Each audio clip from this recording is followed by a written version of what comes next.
In an apartment's bathroom, a cat named Cho is attempting to use the litter box in solitude when his owner, Tank, begins to annoy him. In retaliation, Cho decides to smear dirt on Tank's face towel and allows him into the bathroom without mentioning that the toilet paper is depleted. Moments later, Cho leaves the apartment and encounters his friends, Rivka the seagull and RZA the mouse. The trio plans an evening gathering, agreeing that Cho will catch fish for the meal while his companions will provide the beverages. With their arrangements made, Rivka and RZA depart, and Cho returns to his armchair for a nap. However, his slumber is soon disturbed by his best friend, Black, a fellow cat who brings exciting news. Black informs him that a new cat named Princess has moved into the neighborhood. Without hesitation, the yellow cat leaps off the balcony and descends a stack of gas cylinders being arranged by the store owner, Sam. Furious at the disruption, Sam scolds Cho, but the cat pays him no mind and continues on with Black. Shortly after, a mysterious cat resembling Cho appears on the street, telling Sam he is searching for someone. Meanwhile, Rivka and RZA soar over the city until they spot a bottle of alcohol in a nearby window. RZA decides to take it to the party, but the apartment's resident catches him in the act and sprays pesticide at RZA. The clever rat narrowly escapes and follows the bottle to another window, where the resident continues to pursue him. A struggle ensues over the bottle, resulting in RZA tumbling out of the window, only to be saved by Rivka at the last moment. Nearby, Cho and Black discover the home of the new cat, who is playing with her owner, a comic book artist. Once the artist leaves for work, the duo sneaks into the house to meet their new neighbor, but she becomes frightened upon seeing them and attempts to flee, accidentally colliding with the ceiling fan. She unfortunately finds herself thrown into the bookcase,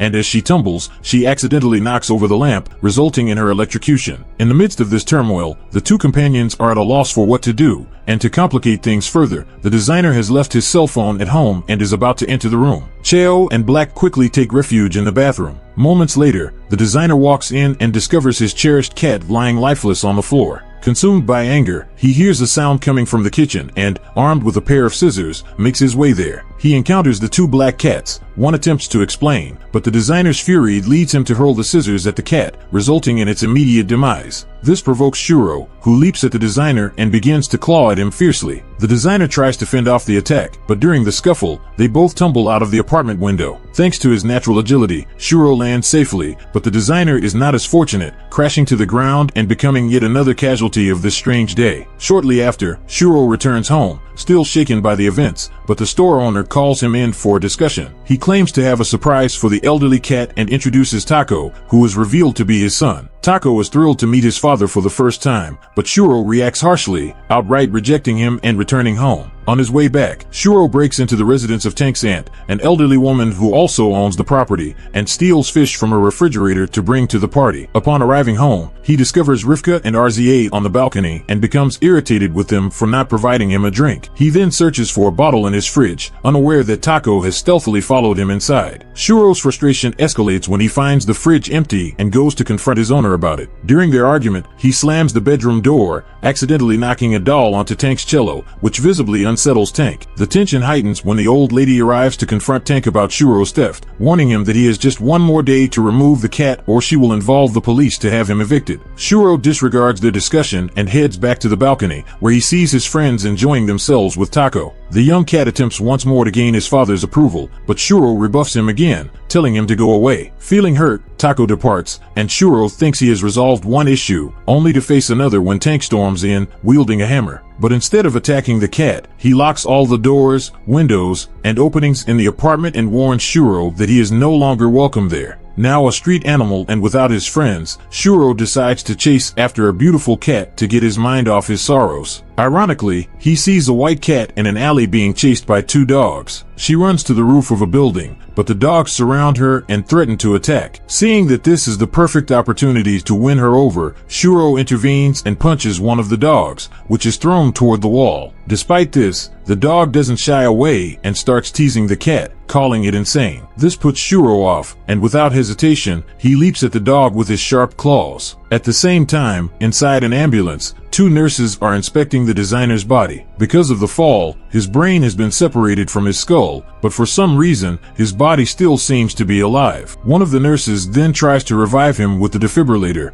and the shock causes the guy's soul to return to his body, but in the form of a zombie. He wakes up still furious about what the cat did to Princess, and while throwing the nurses out of the ambulance, he drives off in search of Shuro. Meanwhile, the cat emerges victorious from the fight against the two dogs, which makes the cat called Miss Cat very happy. However, Shuro can't help himself and tries to win her over in a rather direct way. In response, he gets kicked straight on in a very sore spot. Even so, Miss Cat is attracted to him and promises to meet him later if he learns to behave. Even though he's hurt, Shuro is happy with this response, and for the first time in his life, he feels like he's really fallen in love with someone. He then sets off in search of a present for Miss Cat without suspecting that the zombie designer is after him. To make matters worse, in his search for Shuro, the zombie ends up meeting Tako, who is looking for food until he overhears the two dogs commenting on the beating they had received from his father. The cat tries to find out more about this story, but the cartoonist sees him on the road and tries to run him over with the ambulance. Luckily, Tako manages to escape, but the zombie sees the two dogs and demands to know where he can find Shuro. As the night unfolds, the elderly cat gathers some flowers to present to Miss Cat. Shortly thereafter, he arrives at their designated meeting spot, pleased by Shuro's thoughtful gesture. However, their moment of joy is abruptly disrupted when a pair of dogs launch an attack. Shuro awakens to find himself and Miss Cat bound to the rooftop of a building. The dogs begin their assault until a zombie cartoonist appears, brandishing two power cables. He inexplicably eliminates one of the dogs and prepares to electrocute Miss Cat. Just as he is about to proceed, a distant meow from Tako captures everyone's attention. The young cat rushes to his father and uses his claws to free both him and Miss Cat. Shuro then confronts the zombie in a hand-to-hand battle, which the zombie accepts, shocking himself with the power cables to enhance his strength. They leap towards each other midair, resulting in a powerful collision that sends them both sprawling. Undeterred, the zombie advances on Shuro, who retaliates by striking him with a gas cylinder and hurling him off the building. Although the fight concludes, the zombie lands in a dumpster, which is soon collected by a garbage truck. Unfortunately for the garbage collector, the zombie revives, attacks him, and commandeers the truck, setting off in pursuit of Shuro for a rematch. To complicate matters further, the old cat has unresolved issues with Tako that need addressing before the night ends. Tako reveals that his mother, Mimosa, recently passed away, prompting him to seek out his father. Despite this revelation, Shuro remains reluctant to take Tako in, leaving the young cat with no other option but to accompany Miss Cat to Shuro's former home. Upon arrival, he requests Tank to open the door, but his previous owner remains steadfast in his decision to reject Shuro. The night continues to spiral downward for Shuro, culminating in an unexpected punch from Tako, who reappears to vent his frustrations on his father. This demeanor appears to provoke the old cat's anger. However, rather than retaliating, he feels a sense of pride in his son's defiant spirit. The two finally discover a shared interest, prompting Shuro to enlist the young cat's assistance in procuring food. He secures him in a basket and transports him to Sam's store, hoping the young cat's charm will persuade the old man to provide them with a meal. The strategy proves successful, and Sam heads off to fetch something for them, but the zombie reemerges with the garbage truck and captures Tako. Upon witnessing this, Shuro swiftly navigates the rooftops to save his son. Inside the truck, Tako struggles against the zombie, which confines him with the seat and threatens to take revenge on his father. Nevertheless, Tako cleverly uses one of his paws to engage the handbrake, sending the vehicle into a chaotic spin. Shuro continues his pursuit,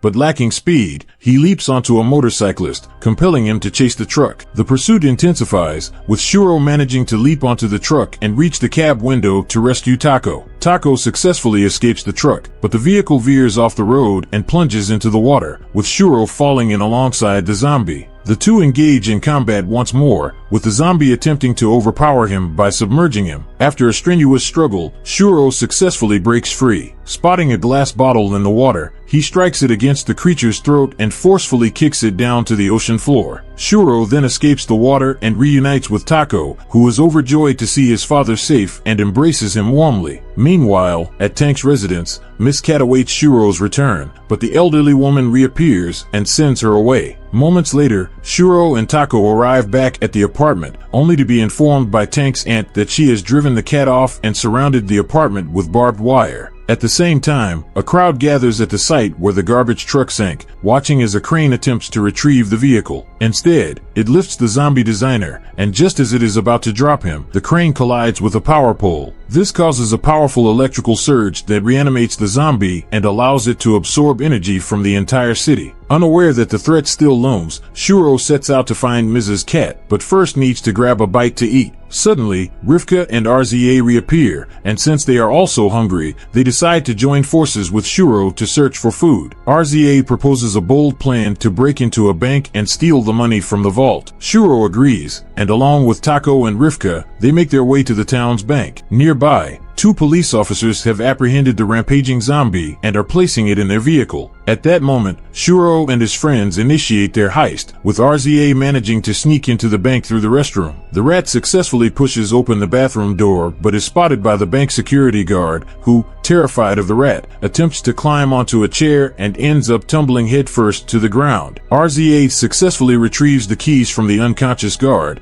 enabling him to unlock the bank doors for Shuro and Taco. The trio then proceeds to the massive vault, but they are at a loss regarding how to access it. Taco grabs a stool, positions it by the keypad, and climbs up, allowing the cat to input the password 1234. To their astonishment, this is the correct code that opens the vault, revealing a substantial amount of cash inside. As Shuro and his companions move to collect the money, their heist is recorded by security cameras. Consequently, a notification is sent to all police officers in the city, including 2 who are in a vehicle with a zombie artist. Upon hearing about the bank robbery involving 2 cats, the monster suspects Shuro's involvement and attacks the officer. He then speeds toward the bank, where Shuro, RZA, and Taco are busy filling their bags with cash. Meanwhile, Rivka, observing from outside, hears the police sirens and attempts to alert his friends, but it is too late as multiple police cars surround the area in pursuit of the thieves. RZA manages to escape through the restroom, but Shuro and Taco are too large to follow and must devise an alternative escape plan. They decide to use their heads, literally, by banging them against the bank's security glass. With their combined strength, father and son break through the window, but the police spot them and open fire. Shortly after, RZA emerges from a manhole and directs Shuro and Taco on where to escape. The 2 cats make their way toward the indicated route, but the zombie designer soon arrives and pushes a large garbage can in their direction. The garbage can collides with several policemen, trapping them inside. Seizing the opportunity, Shuro and Taco attempt to flee but inadvertently drop a large sum of money on the ground. RZA, noticing the cash, succumbs to his greed and risks his safety to retrieve it. At that moment, one of the officers inside the dumpster spots RZA with the money and fires his weapon, hitting RZA. Rivka, observing from a distance, witnesses his friend being injured and rushes to his aid. However, during their escape, he is also struck by gunfire from the police and is compelled to flee. Meanwhile, Shuro and Taco dash to the rooftop of a building, only to be pursued by a zombie. Armed with a pistol taken from one of the officers, the zombie begins shooting at the 2 cats, who take refuge in a pipe at the building's edge. The zombie follows them, but Shuro manages to grab his foot and hurl him off, causing the designer to crash onto a car roof. The impact causes the zombie to accidentally discharge his weapon, sending a bullet toward Shuro. In a split second, Taco leaps in front of his father and is struck by the shot. For the first time, Shuro's paternal instincts awaken, and he is filled with despair at the sight of his injured son. Taco falls unconscious, prompting Shuro to throw the money off the roof to divert the police while he carries his son's body through the streets. Shuro wanders aimlessly until Tank nearly collides with him in his car. Initially furious with the cat, Tank's demeanor changes upon seeing Shuro with his gravely injured son, and he quickly takes them both into his vehicle, racing off in search of a veterinarian. The speeding car draws the attention of Miss Cat, who is hiding on a nearby rooftop. She sets out to investigate the situation but is intercepted by a mysterious man. Meanwhile, Tank and Shuro have been unable to locate a veterinary clinic, prompting them to return home to care for Taco. With no alternatives available, Shuro resorts to using his sharp claws to extract the bullet lodged in his son. Despite this, Taco remains in peril. Tank then attempts a heart massage to revive him, but to no avail.